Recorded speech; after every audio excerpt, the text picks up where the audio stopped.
अऊज़ु बिल्लाहि मिनश्शैतानिर्रजीम बिस्मिल्लाहिर्रहमानिर्रहीम क़ुल इन्नी हदानी रब्बी इला सिरातिन मुस्तक़ीम दीनन क़ियमन मिल्लत इब्राहीम हनीफ़ा वमा कान मिनल मुशरिकीन क़ुल इन्न सलाती व नुसुकी व महयाया व ममाती लिल्लाहि रब्बिल आलमीन ला शरीका लहु व बिज़ालिका उमिरतु व अना अव्वलुल मुस्लिमीन।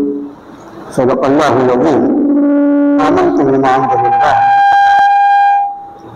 कुरान पाक के 8वें पारे में सूरह अनाम की आयत नंबर 161-162।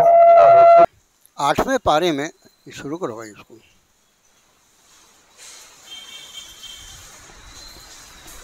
सूरतुल अनाम, इसकी आयत नंबर 161, 62 और 63, 3 आयत बय्यनात इस वक्त अल्हम्दुलिल्लाह अल्लाह की तौफीक से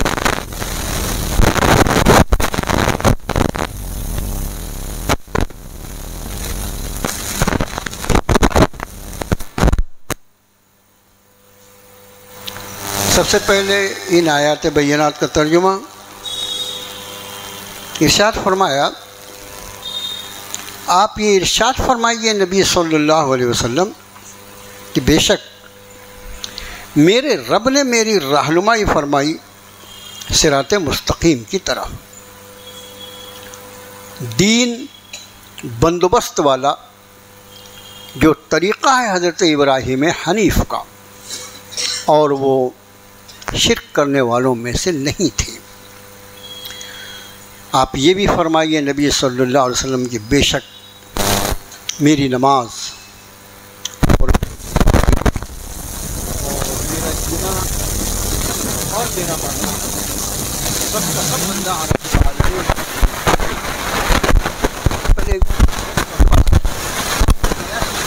पुराना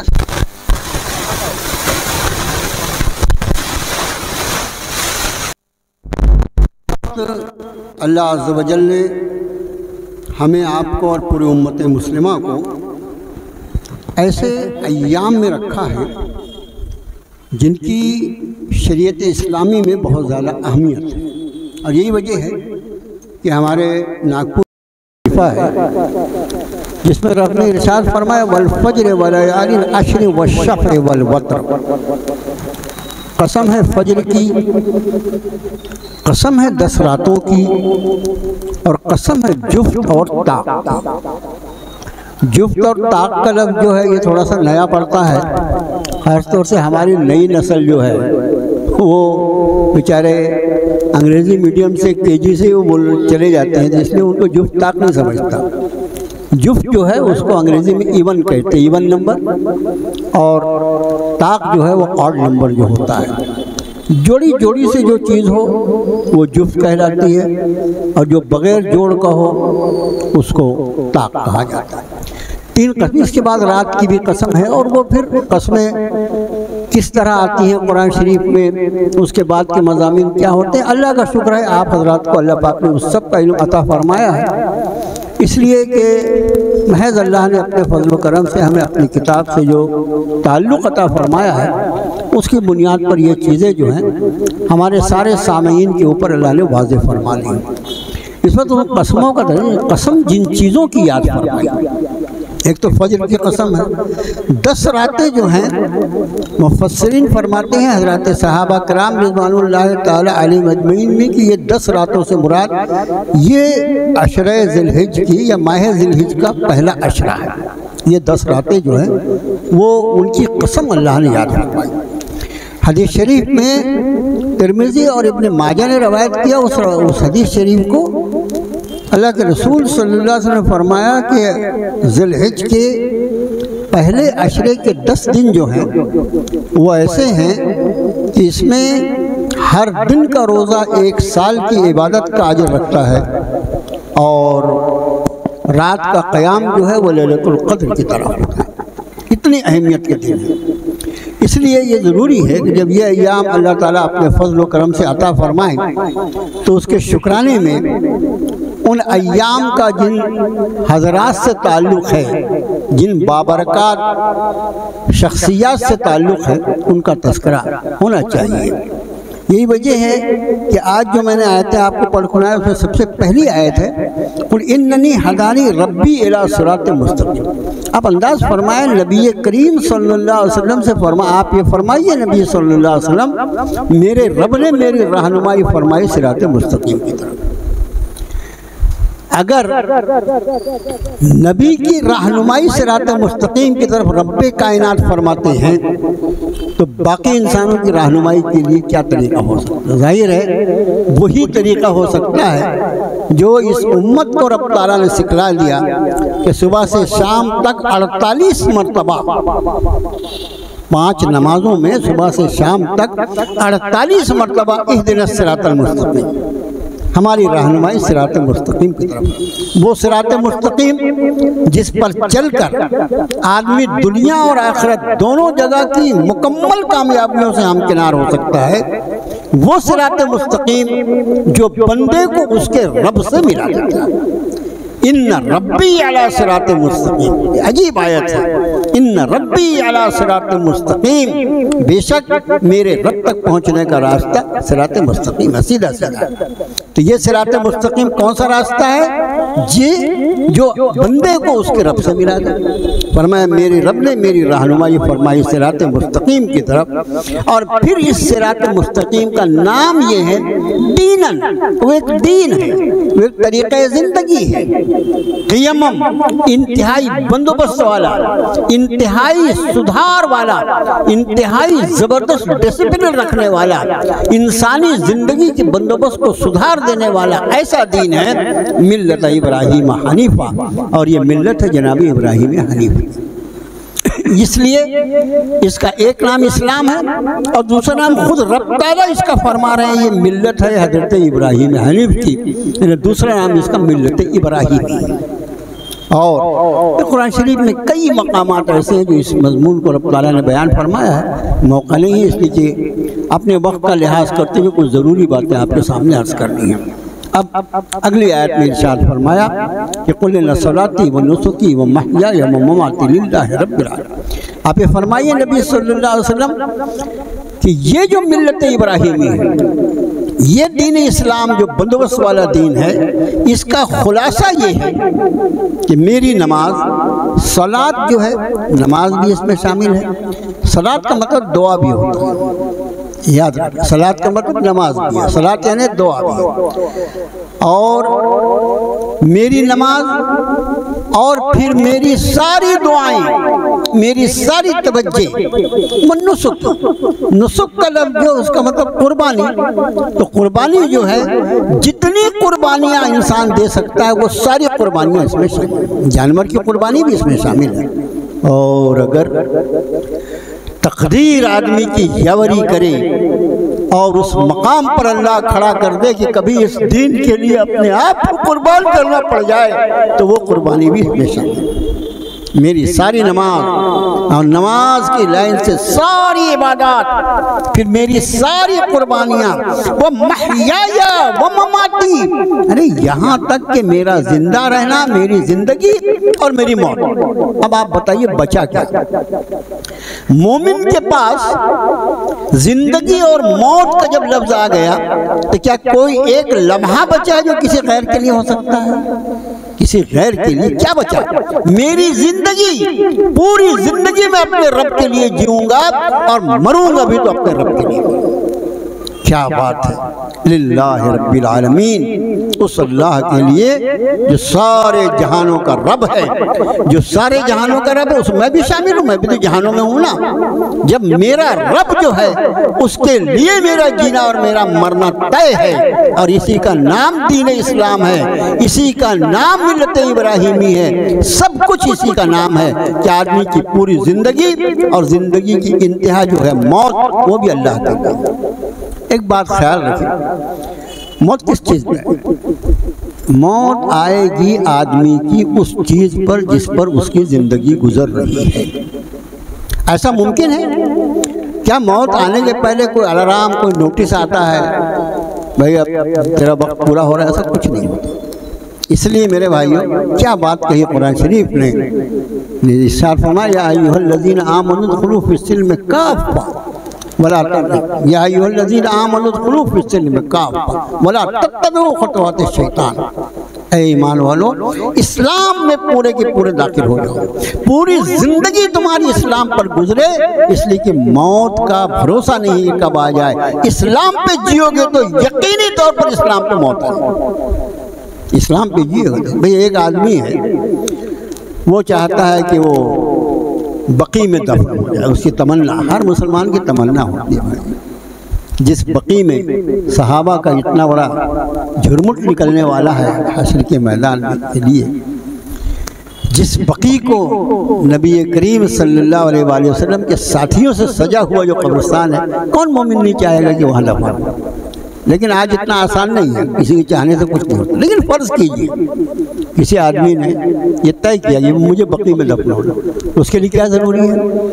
हज़रत इमाम मालिक रहमतुल्लाह अलैह, हज़रत इमाम मालिक रहमतुल्लाह अलैह की ज़िंदगी में आता है, हज़रत मदीने के रहने वाले हैं, उनके हालात मैंने इसके पहले भी आपको बताए हैं।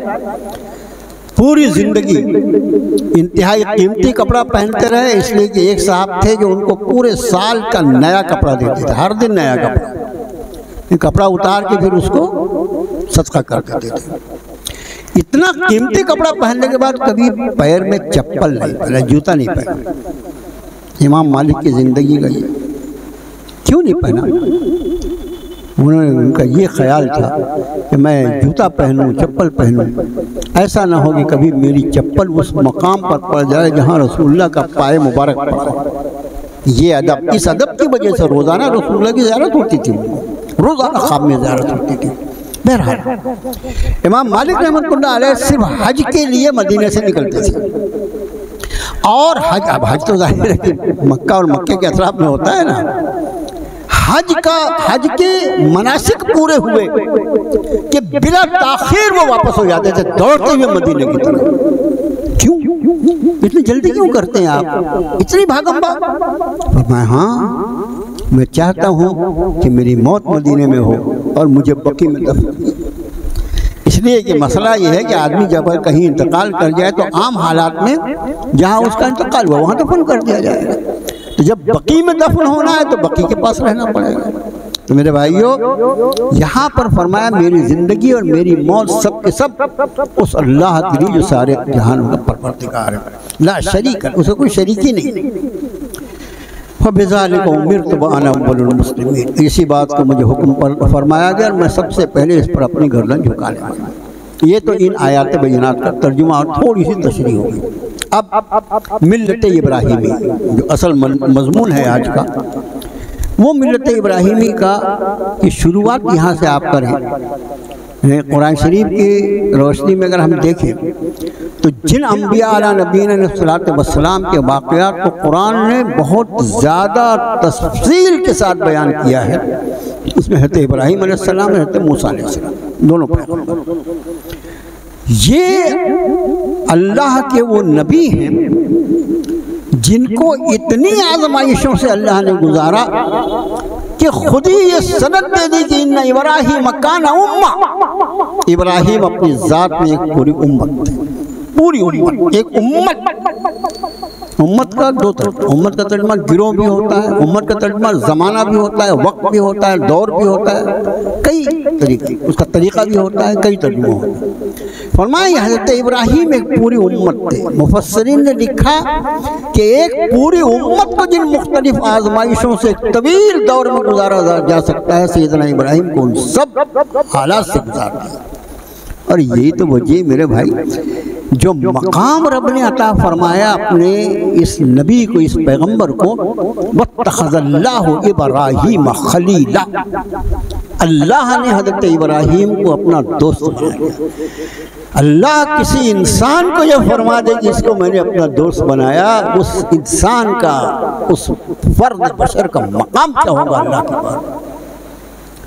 उसके बाद नबी करीम सल्लल्लाहु अलैहि वसल्लम की ज़ात आली, आपकी बैसत से यानी नबी करीम सल्लल्लाहु अलैहि वसल्लम की बैसत से तकरीबन 3500 साल पहले जब बैतुल्लाह शरीफ की तामीर फरमा रहे थे दोनों बाप बेटे, दोनों बाप बेटे कौन थे? हज़रत इब्राहिम अलैहिस्सलाम और हज़रत इस्माइल अलैहिस्सलाम।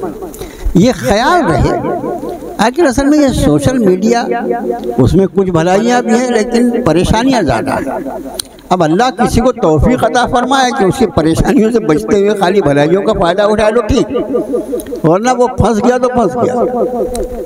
यहूदी साजिशों के तहत यहूदियों को अल्लाह माफ़ फरमाए, ईमान लाने में कोई चीज़ अगर माने थी, नबी करीम सल्लल्लाहु अलैहि वसल्लम को अपनी किताबों की रोशनी में, उनकी किताबों में दी गई बशारतों की रोशनी में वो ऐसा पहचानते थे, यारिफूनहु कमा यारिफून अबनाहु, वो उस नबी को ऐसा पहचानते जैसे अपने बेटों को पहचानते, इतना पहचानते थे। फिर ईमान क्यों नहीं लाया? इसलिए ईमान नहीं लाया। हम बनु इसराइल, हम हज़रत इसहाक की औलाद, और ये नबी जो हैं ये हज़रत इस्माइल की औलाद। यानी कितना तासुब, नस्ली तासुब कितना है उस कौम में। ये तो अल्लाह का फैसला किसको कहाँ भेजना है, लेकिन अल्लाह के फैसले को भी माअज़ल्लाह उन्होंने अपनी नस्ली तासुब के भेंट चढ़ा दिया। हम सिर्फ इसलिए ईमान नहीं लाएंगे माअज़ल्लाह कि ये नबी जो है नबी आखिर, हम पहचानते हैं कि वो नहीं वही नबी है जिसका हम इंतजार कर रहे थे, लेकिन ये बनु इस्माइल में क्यों पैदा हुए? अगर ये बनु इसहाक में पैदा होते तो। अब चूंकि हज़रत इसहाक अलैहिस्सलाम से उनको ज़्यादा ताल्लुक़ था, इसलिए उन्होंने एक बात मशहूर की, बैतुल्लाह की तामीर में भी कौन था इब्राहिम अलैहिस्सलाम के साथ? हज़रत इसहाक थे। अरे वारे, ज़बीहुल्लाह कौन है? किसकी कुर्बानी पेश किए थे इब्राहिम ने? हज़रत इसहाक।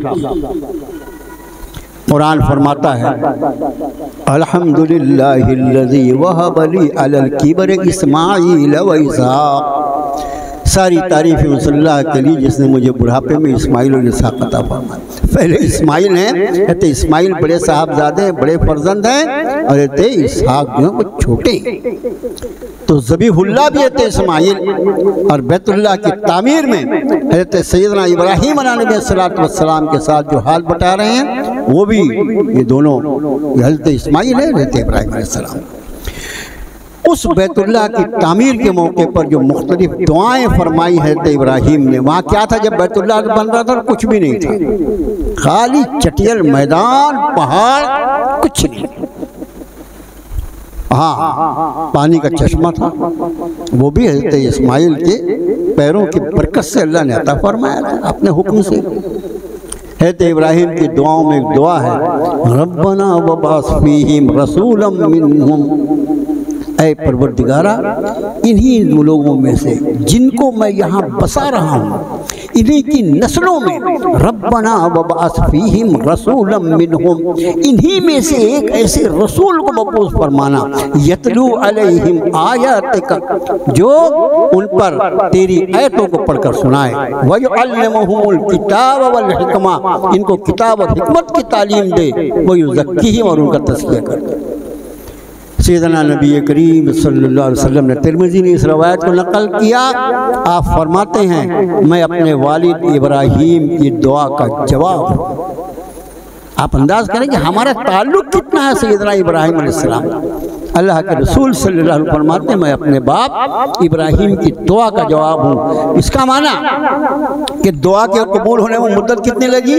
3500 साल की। हम तो ऐसे दुआ करते हैं कि अब भी हमने दुआ किया और अभी हमने हाथ फेरा मुँह पर, एक फरिश्ता हमारी दुआ को लेकर आ गया, आपने दुआ मांगी, ये लो आ गया आप। ऐसी दुआ ये भाई, दुआ के भी कोई आदाब होते हैं, कोई तरीका है, कुछ उसूल है, कुछ दस्तूर है मेरे भाइयों।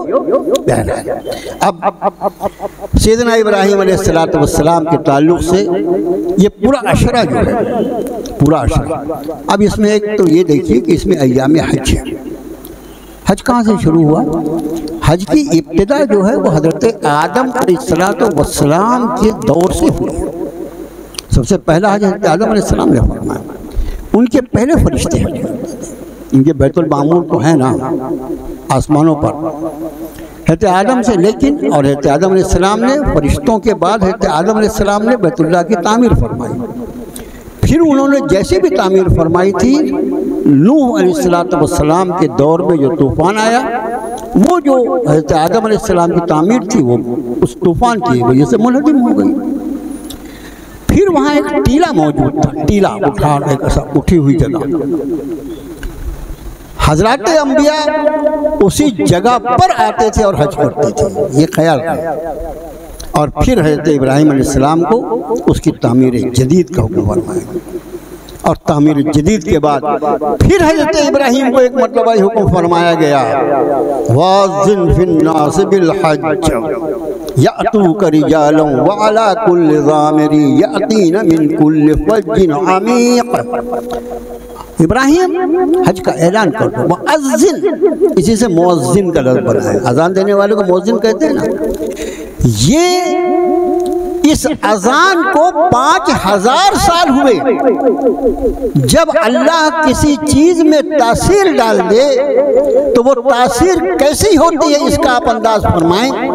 5000 साल पहले जनाब इब्राहीम ने अजान दी थी हज की, और उस अजान इब्राहीमी के जवाब में आज भी 60 से 70 लाख या 80 लाख आदमी जो हैं लब्बैक अल्लाहुम्मा लब्बैक कहते हुए उस अजान इब्राहीमी के जवाब में उस मकाम पर पहुंच गए। ये हमारी बातों में तासीर नहीं है, हमारी बातों में तासीर नहीं है। इसकी वजह क्या है? हमारे आमाल, हमारी हर चीज़ पर हमारे आमाल हर चीज़ को मुतासिर करते हैं। ताल्लुक बिल्लाह, अल्लाह से ताल्लुक वो चीज़ों में तासीर पैदा करता है। वो अल्लाह के खलील हैं, ऐसी तासीर अल्लाह ने, और क़यामत तक इंशाअल्लाह क़ुर्बे क़यामत में बैतुल्लाह शरीफ को एक जालिम जो है उसको ढा देगा। हदीस शरीफ में वो सारे मज़ामीन मिलते हैं, वो क़ुर्बे क़यामत के वक्त पर होगा। और उस वक्त तक हज जो है इब्राहीम के दौर से, उनकी अजान से शुरू हुआ। मैंने अर्ज़ किया हज तो है आदम के दौर से, लेकिन तामीर जदीद के बाद जो अजान इब्राहीमी से जो शुरू हुआ। अब इसमें एक बात ख़ास ख्याल रखने की कि मुशरिकीन मक्का भी हज करते थे, मुशरिकीन मक्का भी हज करते थे, मगर यहूदी और नसरानी कभी हज नहीं करते। ये ख्याल रखना, ये ख्याल रखना। ये हदीस शरीफ जो है कि अल्लाह ताला जिसको इस्तिताअत दे हज की, उस घर तक पहुंचने की, और अगर वो हज ना करे तो उसको इख्तियार है कि वो यहूदी या नसरानी होके मरे। आपने यहूदी या नसरानी क्यों फरमाया, मुशरिक क्यों नहीं फरमाया? इसलिए कि मुशरिक हज करता था। ये दोनों अहले किताब जो हैं, आपने कभी इस पर गौर किया? इस पर कभी इस मौजूद पे गौर किया आपने? दोनों अहले किताब, दोनों हज़रत इब्राहीम अलैहिस्सलाम से ताल्लुक जताने वाले, और अज़ान इब्राहीमी पर लब्बैक कहने को दोनों तैयार नहीं। ये दोनों कौमें जो है चूँकि हज नहीं करती, इसलिए नबी करीम सल्लल्लाहु अलैहि वसल्लम ने फरमाया फिर उसको इख्तियार है, वो चाहे यहूदी होके मरे या नसरानी होके मरे। तो इस का हज बैतुल्लाह, अब उसमें हज के जो अय्याम है वो तो 8 से शुरू हो जाते हैं ना, इसी अशरे 8 से 7 के रात में ihram बांध लिया जाता है आमतौर से। 8 को मिना में क़याम, 9 को अरफात में क़याम, और 9 और 10 की दरमियानी रात में मुज़दलिफ़ा में क़याम, 10 को फिर मिना में क़याम, और उसी में तवाफ़ ज़ियारत, उसी में क़ुरबानी, उसी में हलक़। बहुत मसरूफ़ हाजी होता है। ये सारी के सारी हज की शुरुआत 8 से 9 ज़िलहिज जो है, जो वक़ूफ़ अरफात का दिन है, अल्लाह के रसूल सल्लल्लाहु अलैहि वसल्लम ने फरमाया कि इब्लीस पर बद्र वाले दिन को छोड़कर यौम अरफा से ज़्यादा सख्त दिन कभी नहीं आता। बद्र वाला दिन था वो तो उसके मातम का दिन था।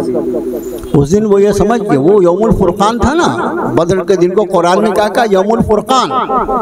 वो समझ रहा था कि अगर आज मैं जीत गया तो अब क़यामत तक मेरी चलेगी, लेकिन वो ऐसा मरदूर मारा गया कि जिसकी कोई हल नहीं। तो आप फरमाते हैं कि बद्र वाले दिन जो वो शर्मिंदा था और परेशान था, उसके बाद साल में सबसे ज़्यादा परेशान हाल जो होता है वो अरफे के दिन होता है।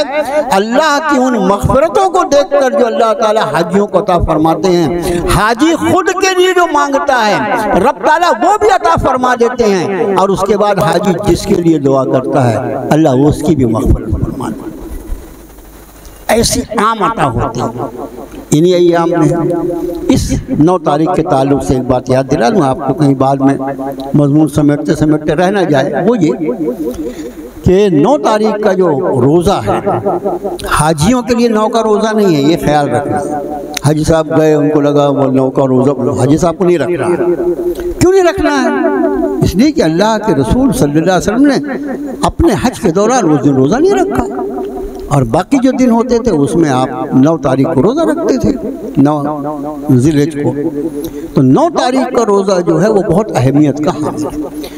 जैसा वो हदीस शरीफ मैंने आपको बताया तिरमिज़ी और इब्न माजा की, जिसमें आपने फरमाया कि हर दिन का रोज़ा, इस अशरे का 9 दिनों का हर दिन का रोज़ा जो है वो 1 साल के रोज़े का अजर और सवाब रखता है। बहुत से लोगों को हमने देखा है बेचारे जिनको अल्लाह तौफीक दे वो पूरे 9 दिन रोज़ा रखते हैं। अब हमारे जैसा बेअमल आदमी नहीं अगर 9 दिन रख सकता तो 1 दिन तो रख ले भैया, 9 तारीख को तो रख ले। ये नफल रोज़ों में बहुत अहमियत का हामिल। आपने फरमाया कि मैं उम्मीद करता हूँ कि यौम अरफा का रोज़ा इस रोज़दार के 1 साल के आगे और 1 साल के पिछले गुनाहों की मग़फ़िरत का ज़रिया बन जाए। ख़वातीन अल्हम्दुलिल्लाह इसकी बहुत पाबंदी रखती हैं। हमारे यहाँ मर्द जो है ना उसकी बीड़ी सिगरेट छूटती नहीं, उसका गुटखा जो है वो पचाक थूकने की आदत, ऐसे गलीज़ आदत है। रोज़ा उस पर 1 दिन का बहुत भारी। एक बात। दूसरे, ये 9 तारीख की फजर से लेकर 13 की असर तक ख़ास एक अमल है, वो है हर फ़र्ज़ नमाज के बाद 1 मरतबा तकबीर का कहना वाजिब है। सिर्फ मर्दों को नहीं, हम लोगों को तो मस्जिद में ऐसा होता है कि हम तो भूल भी जाते हैं, इमाम साहब बोलना शुरू करते हैं हम भी बोलना शुरू कर देते हैं। ठीक है, कम से कम याद तो आ जाता है। ख़वातीन को कौन बताएगा? अपनी बहनों बेटियों को, वो भी तो नमाज पढ़ती है ना। अब मर्दों को कदरे बुलंद आवाज़ से और औरतों को पस्त आवाज़ से तकबीर कहना है, वाजिब है। अगर कोई तकबीर ना कहे, अच्छा जमात से पढ़े तो भी, और कभी अल्लाह ना करे जमात छूट जाए, उसके बाद भी तकबीर अपने फ़र्ज़ नमाज के बाद पढ़ना है। ये दूसरा अमल है। तीसरा अमल जो है वो है कुर्बानी का। कुर्बानी के ताल्लुक से आज ही मैंने जुमे में अर्ज़ किया कि हज़रत इब्राहीम अलैहिस्सलाम ने कुर्बानी जो पेश की थी रब ताला की बारगाह में, वो दुम्बे की कुर्बानी थोड़ी थी, वो तो हज़रत इस्माइल की कुर्बानी थी। भाई हम जानवर की कुर्बानी देते हैं, ये मेरे भाइयों एक तरह की अलामत है। जानवर की कुर्बानी एक अलामत है। हासिल कुर्बानी तो वही है जो सैयदना इब्राहीम ने दी थी। जब हज़रत इस्माइल उस वक्त जो उनकी उम्र थी, उसमें मैं गौर करता हूँ तो ऐसा लगता है, मैं आप सभी को अल्लाह ने औलाद दिया है, औलाद की उम्र देखो, वो बच्चा जब छोटा सा रहता है फिर मुस्कुराना शुरू करता है, ज़रा कूँ कहाँ बोलना शुरू करता है, कितने प्यार आता है बच्चे पर। उसके बाद जब वो थोड़ा थोड़ा चलने लगता है और फिर इस उम्र को पहुंचता है कि बाप के पीछे पीछे अब्बा जा रहे हैं, वो कुर्ता पकड़ लिया, अब मैं भी चलूँ, छोटा सा बच्चा, अरे नहीं बेटा तुम रहो, धूप है बाहर, मैं जा रहा हूँ। उस वक्त कितना प्यार होता है बच्चे से बाप का, कितना लगाव। उम्र वही है इस्माइल की।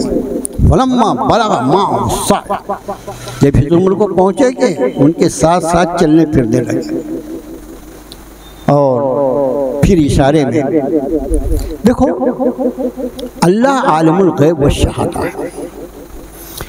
मैंने आज जुमे में ये बात अर्ज़ की और आपसे भी अर्ज़ करता हूँ कि हम सबको ना भी वो पैदा फरमाते और हमें बग़ैर पैदा किए हुए भी अगर वो हमारे लिए जन्नत और जहन्नम का फैसला फरमा देते तो वो ऐन बरबिनाई इंसाफ होता। इसलिए कि वो उनका इल्म ऐसा है, ऐसे आलिमुल गैब व शहादा हैं, हमको पैदा करने के पहले से वो जानते कि हम क्या तीर मार के आने वाले हैं। आप समझे? तो उनका एहसान है कि हमको पैदा करके अपने अज़मत वाली किताब और नबियों के इमाम की उम्मत में पैदा फरमा के हमको जीने का मौका अता फरमा। अल्लाह को खूब मालूम है कि इब्राहीम अपने रब से कितनी मोहब्बत करते हैं। अल्लाह को मालूम है ना, दुनिया भी तो देखे, दुनिया भी तो देखे कि मेरा इब्राहिम मेरा मुझ पर कैसे फरेबता है, कैसा मेरा आशिक है इब्राहिम। उसके लिए इशारा ख्वाब में कि उन्होंने ख्वाब में देखा कि मैं बेटे को ज़िबा कर रहा, मशवरा किया। अब वो आयतें पढ़ेंगे तो वक्त ज़्यादा हो जाएगा। सूरह साफ़ात 23वां पारा, सूरह यासीन के बाद ही की सूरत है सूरह साफ़ात, उसमें है तो इब्राहिम का तस्करा है। और वहाँ से तस्करा शुरू फरमाया रब ताला ने कि रब हबली मिनस सालिहीन, बुढ़ापे की उम्र है, औलाद नहीं है, और दुआ फरमा रहे परवरदिगारा नेक बेटा अता फरमा दे। फिर बेटा हुआ और ये हुआ वो हुआ, सब लाइन से वो मजमून है। अब ये कि फलम्मा बलगा माअहु साया क़ाल या बुनय्या इन्नी अरा फिल मनाम अन्नी अज़बहुका फंज़ुर माज़ा तरा। फरमाया हज़रत इब्राहीम अलैहिस्सलाम ने, बेटा मैंने ख्वाब में देखा कि मैं तुझे ज़बह कर रहा हूँ। ये तू भी गौर कर ले, ये तुम्हारी जो लाल किताबें हैं ना, हमारे यहाँ हमारे कामटी में शोरा ज़्यादा है। सेहतमंद शायरी जो है वो बहुत ही नेक काम है, नेक काम है, भले काम है, हम्द है, अल्लाह की तारीफ, नबी करीम सल्लल्लाहु अलैहि वसल्लम की नात मुबारक है। नात का सुनना भी सुन्नत है, नात का कहना भी सुन्नत है। नात का कहना जो है वो सहाबी की सुन्नत है, और नात का सुनना रसूलुल्लाह की सुन्नत। आप समाज फरमाते थे सुन्नत अपनी, नेक काम है। उसी तरह ऐसी शायरी जिसमें ये इंसान को अमल स्वालिह की तरफ मुतवज्जा किया जाए, बहुत नेक काम। लेकिन अल्लाह माफ़ फरमाए, ऐसी शायरी जिसमें सिर्फ तगज़्ज़ुल हो, खाली बस ख्यालात ही ख्यालात हो, अच्छा खुद भी कुछ नहीं करे, दूसरे को भी न करने दे। अभी कल ही बाबू साहब से मुलाकात में मैंने अर्ज़ किया, वो एक साहब ने एक नात बहुत चली है कि उनको जन्नत ही नहीं अच्छी लग रही है। उनको बाबा जी को, वो शायर साहब जो हैं कितने अक्लमंद होंगे, उनको देखो, बोले जन्नत मुझे पसंद नहीं है इसलिए कि जन्नत में सब मदीना ही नहीं। अकल के दुश्मन, अबे जिस जात की वजह से मदीना मदीना हुआ वो जात जन्नत में मौजूद है, तुझको दिखाई नहीं दे रही, अंधा है। ये जो चीज़ें हैं ना, ये बड़ी बड़ी। तो शायरी जो है मेरे भाइयों, बात शायरी की आई इसलिए अर्ज़ कर रहा हूँ कि सेहतमंद शायरी इंशाअल्लाह ऐन इबादत है।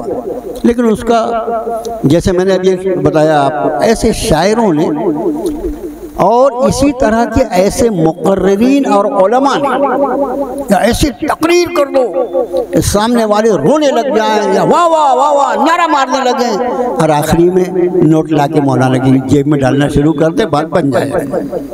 ये ऐसे मौलवियों ने और ऐसे शायरों ने, उल्टे सीधे शायरों ने बहुत परेशानी की। उम्मत को गुमराह करने में इनका बहुत बड़ा रोल। उन्हीं किताबों में से वो किताब हमने खुद पढ़ी किसी ज़माने में, जब वही सब किताबें पढ़ने की हमारी आदत थी तो हमने खुद पढ़ी कि माज़अल्लाह हज़रत इब्राहीम ने बेटे से कहा, अहलिया साहबा से कहा कि इसको तो ज़बह करना है, तो चुपचाप से लेके चले, खामोशी से छुरी भी छुपा लिया और रस्सी भी छुपा ली। माज़अल्लाह, जैसा खुद झूठा कज़्ज़ाब है वैसा अल्लाह के नबी को बताता है मरदूद। मेरा रब फरमाता है अपने बेटे के सामने वाज़ेह तौर पर हज़रत इब्राहीम ने फरमाया था, बेटा मैंने ये ख्वाब देखा, फंजुर माज़ा तरा, जो मैंने देखा है उस पर तू भी गौर व खौज कर ले, तेरा क्या ख्याल है, तेरी क्या सोच है। क्या जवाब था, फंजुर माज़ा तरा क़ाल या अबत इफ़अल मा तुमर सतजिदुनी इंशाअल्लाहु मिनस साबिरीन। अरे वो इब्राहीम की गोद का पला हुआ लाल था, उसने कहा अब्बा जो कुछ आपको ख्वाब में दिखाया गया है उसको कर डालिए, इंशाअल्लाह मुझे आप सब्र करने वालों में।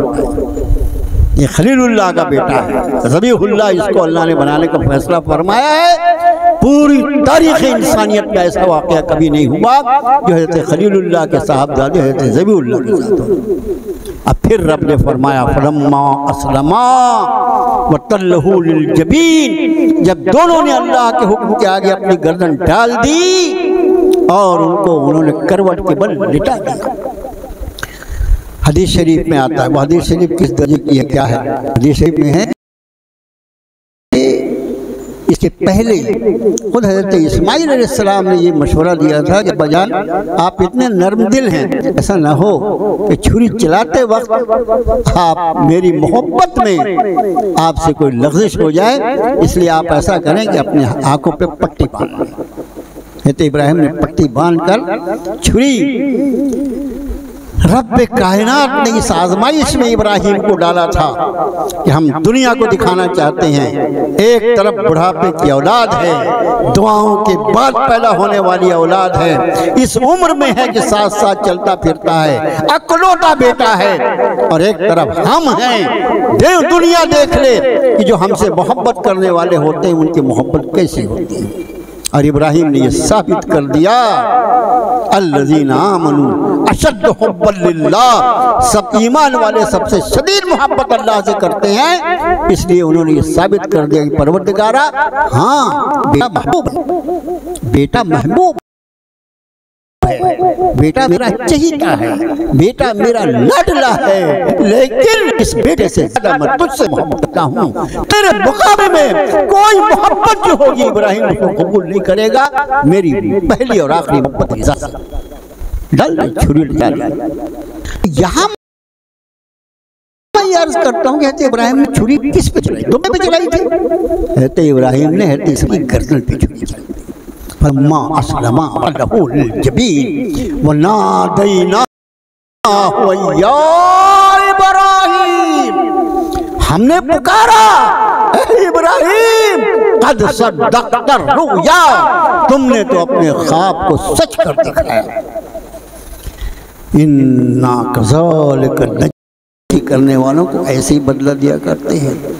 इन्ना हाज़ा लहुवल बलाउल मुबीन, ये बड़ी ज़बरदस्त आजमाइश थी। फिर फरमाया फ़दैनाहु बिज़िब्हिन अज़ीम, दोनों जगह अज़ीम है। इन्ना हाज़ा लहुवल बलाउल मुबीन, बहुत ज़बरदस्त आजमाइश थी। और उसके बाद हमने फिदिया भी जैसा आजमाते हैं वैसा हम दर्जे वैसा मकाम दिया था। यहाँ तो आजमाइश के नाम पर थर कांपते हैं। आसानी जिंदगी ने दी है, अल्लाह ताला हर तरह की आजमाइशों से आपकी हिफाजत फरमाए। मेरे भाइयों पूरे नहीं उतर सकेंगे पूरे, तो फरमाया बड़ी आजमाइश थी ये। इन्ना हाज़ा लहुवल बलाउल मुबीन वफ़दैनाहु बिज़िब्हिन अज़ीम, जबरदस्त फिदिया हमने दिया। व तरकना अलैहि फिल आखिरीन, और बाद में आने वालों के लिए सुन्नत बनी। तो ये कुर्बानी है, वो सुन्नत पर है।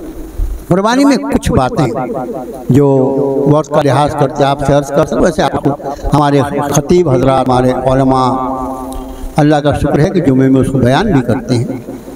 कुर्बानी के बारे में बात मैंने पिछली बार अर्ज किया था। मैं कुछ क्या होता है, एक तकवा होता है, और एक होता है तकवे का बुखार खतरनाक होता है। और एक तकवे के बुखार से भी आगे का एक तकवा बताऊं, एक होता है तकवा कल्लाब। ये कल्लाब किसको बोलते हैं? कुत्ते को बोलते हैं। एक बुजुर्ग ने एक कुत्ते से पूछा, क्यों रे तू पेशाब कर दो तो अपना पैर क्यों उठा लेता है? तो कुत्ते ने बोला, मेरे पर छींटा ना आ जाए। इतना मुत्तकी है वो कुत्ता, बोला मेरे पर छींटा ना आ जाए इसलिए पैर उठा ले। ये तकवा कल्लाब कहलाता है। एक बहस जबरदस्ती गवर्नमेंट की तरफ से जिस चीज़ पे जिस पर पाबंदी है वो कुर्बानी कैसे हो? बेवकूफ़ कहीं के, गवर्नमेंट की तरफ से कई पाबंदी, उनकी पाबंदी तो अज़ान पर भी है, उनकी पाबंदी तो नमाज पर भी है। अबे उनकी पाबंदी तो अक़ीदत तौहीद पर भी है। उनकी पाबंदी 3 तलाक देने पर है। कानून क्या है? कोई 3 तलाक दे दे तो तलाक नहीं होती, तो 3 तलाक नहीं होगी, 3 तलाक दे 3 ही होंगी मेरे भाई। इसलिए गैर ज़रूरी ऐसी बहस में ना पड़े। इस्लामी शरीयत में जो चीज़ है सो है, कोई उस पर पाबंदी लगा। हाँ, जैसा मैंने पिछले जुमे को अर्ज़ किया था कि हमारी वजह से किसी भी तरह का कोई ऐसा अमल ना होने पाए जिसका भुगतान पूरी उम्र को हो। बहुत एहतियात की ज़रूरत है। बड़े जानवर में 7 हिस्से होते हैं, 7 ये सबको मालूम है, लेकिन 7 हिस्से मैक्सिमम है, ज़्यादा से ज़्यादा है। अगर 7 से कम हिस्सेदार रहे तो उनकी भी कुर्बानी हो जाएगी, सवाब ज़्यादा मिलेगा। ऐसा नहीं कि 5 हिस्सेदार हो गए और 2 हिस्सेदार के लिए अपन बोर्ड लिख के लगा रहे 2 हिस्सेदार की जरूरत है, ऐसा नहीं। 7 हिस्से मैक्सिमम बड़े जानवर में, और अगर वो उससे 7 से कम भी हैं। अब एक और वो जो मीडिया है ना, नया सोशल मीडिया, अल्लाह के रसूल सल्लल्लाहु अलैहि वसल्लम ने पूरी उम्मत की तरफ से एक कुर्बानी की थी, इसलिए अपने पूरे घर की तरफ से एक ही कुर्बानी। काय को सब मरे जैसी बात करता है। अल्लाह के रसूल सल्लल्लाहु अलैहि वसल्लम की वो खसाइस रिसालत में था, खसलत यानी ख़ास खुसूसियत रिसालत में से था। आपने एक मेंढा ज़िबा किया और मेंढे को ज़िबा करने के बाद आपने फरमाया अल्लाह ये मेरी उम्मत की तरफ से, ये नबी की सल्लल्लाहु अलैहि खुसूसियत थी। आपने एक मेंढा पूरी उम्मत की तरफ से किया तो तू भी अपने पूरे घर की तरफ नहीं, हर फर्द के ऊपर जो साहबे निसाब है इनफिरादी तौर पर कुर्बानी वाजिब है। ये ख्याल रखें, ऐसे बेकार के मसले में पढ़ के आपने सवाब को ज़ाया नहीं करना, वाजिब है, शदीद गुनाह है अगर कुर्बानी आदमी। एक हदीस शरीफ आपने फरमाया जिसको कुर्बानी की इस्तिताअत हो और वो कुर्बानी ना करे वो हमारी ईदगाह में ना आए। क्या को आता नमाज पढ़ने? तो हर फर्द, बल्कि हमारे यहाँ ऐसा होता है जैसे आदमी जो है, आदमी बेचारा जो है वो अपना जो कमाता है वो पूरा खर्च हो जाता है। आम आज महंगाई जो है, ये महंगाई और ये सब चीज़ें जो है ना पैदा हुई नहीं है, इसको पैदा किया गया है। ये सब ऊपर वालों की नियतों की बदनीयती जो है ना, उसकी शामत जो है वो पूरा मुल्क भुगत रहा है। महंगाई इतनी है कि शौहर जो बेचारा कमाता है उसकी तनख्वाह 15,000 हो, 20,000 हो, 25,000, सब खाने पीने में गैस कितनी महंगी, इलेक्ट्रिक का बिल कितना, पानी का बिल कितना, वो बीमार हो गया उसकी सोनोग्राफी करा, उसका फलाना करा, निकल गया। बहनें हमारी जो रहती हैं वो जेवर के एतबार से सॉलिड रहती हैं, उसको वो हाथ नहीं लगाता, ना लगाए अच्छी बात है, संभाल के रखें और उसकी ज़कात अदा करते रहें। जिस तरह हर साल ज़कात वाजिब है उसी तरह चूंकि वो साहब निसाब है तो हर साल उन पर कुर्बानी भी वाजिब है। कई ऐसे मामलात हो सकते हैं कि शौहर जो वो कल्लाश हो उस पर कुर्बानी वाजिब ना हो, बीवी पे कुर्बानी वाजिब, इसलिए जिस पर कुर्बानी वाजिब है उसने कुर्बानी करना। अपनी वाजिब कुर्बानी के बाद फिर नफल कुर्बानी की तौफीक अल्लाह दे देवे, उसके बाद अपने मरहूमीन के लिए बेहतरीन मौका है। अपने मरहूमीन की तरफ से भी कुर्बानी की जाए, पूरी तरह उनको इसाले सवाब भी होगा और गोश्त का इस्तेमाल वैसे ही है जैसा हमारी कुर्बानी, उसमें कोई अलग नहीं है। वो एक मसला जो है, कोई आदमी अगर वसीयत करके पैसा रख के जाता है कि मेरे तरफ से कुर्बानी कर देना, तो वो कुर्बानी का गोश्त जो होगा, जो वसीयत का और पैसा है जिसका, वो पूरा का पूरा सदका करना पड़ेगा। ऐसा कौन करता है? वसीयत कौन करता है? कोई करता है? अरे यही नहीं वसीयत करता कि मेरी जितनी नमाजें छूटी उसका फिदिया दे देना, कुर्बानी की कोई क्या वसीयत करेगा? ये एक ऐसा, लेकिन बाकी हालात में मरहूमीन की तरफ से। बल्कि मैं तो अर्ज़ करूं, प्यारे नबी ने पूरी उम्मत की तरफ से कुर्बानी फरमाई, वो एक ही हदीस है, क्योंकि आपने पूरी उम्मत की तरफ से एक कुर्बानी फरमाई इसलिए मैं अपने घर की तरफ से भी एक कुर्बानी कर सकता हूँ। यहाँ तक याद थी, हज के मौके पर अल्लाह के रसूल सल्लल्लाहु अलैहि वसल्लम ने कितनी कुर्बानी की थी मालूम है?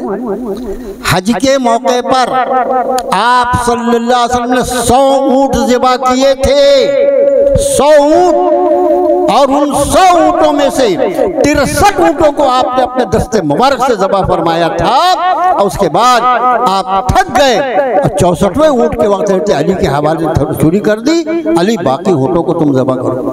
एक मेंढा दिया था पूरी उम्मत, वो याद है, और हज के मौके पे 100 कुर्बानी की थी, वो क्यों नहीं याद है तेरे को? इसलिए कि सब चीज़ कम वाली याद रहती है। ज़कात भी पूरे घर की तरफ से एक आदमी दे दे, कुर्बानी भी एक कर दे, नमाज़ें भी जो कम से कम हो उतने में काम चला लो, ये बराबर नहीं, इसका ख्याल रखें। और दूसरी बात ये मेरे भाइयों कि ये जो बचे हुए दिन हैं, बचे हुए दिन जो इस बरकत वाले अशरे के हैं, उसमें अपने आप को, अपने नफ्स को इसका पाबंद बनाओ कि ज़्यादा से ज़्यादा इबादत, नवाफिल, तिलावत, ज़िक्र, दुआ, और अल्लाह तौफीक दे तो रात का क़याम। फिर बतौर ख़ास ईद का जो दिन है, यानी ईद जो है, जैसे आपकी ईद जो जुमरात को है, तो बुध और जुमरात की दरमियानी रात वो ईद की रात होगी। उस रात में नवाफिल का एहतमाम। हदीस शरीफ में आप सल्लल्लाहु अलैहि वसल्लम फरमाया, जो शख्स ईदैन की रातों में, ईदैन से मुराद ईद उल फित्र की भी रात और ईद उल जुहा की भी रात, ईदैन की रातों में जो शख्स क़याम करेगा, अल्लाह ताला उसके दिल को उस दिन जिंदा रखेंगे जिस दिन सारे दिल पर मौत तारी। बहुत अहमियत है।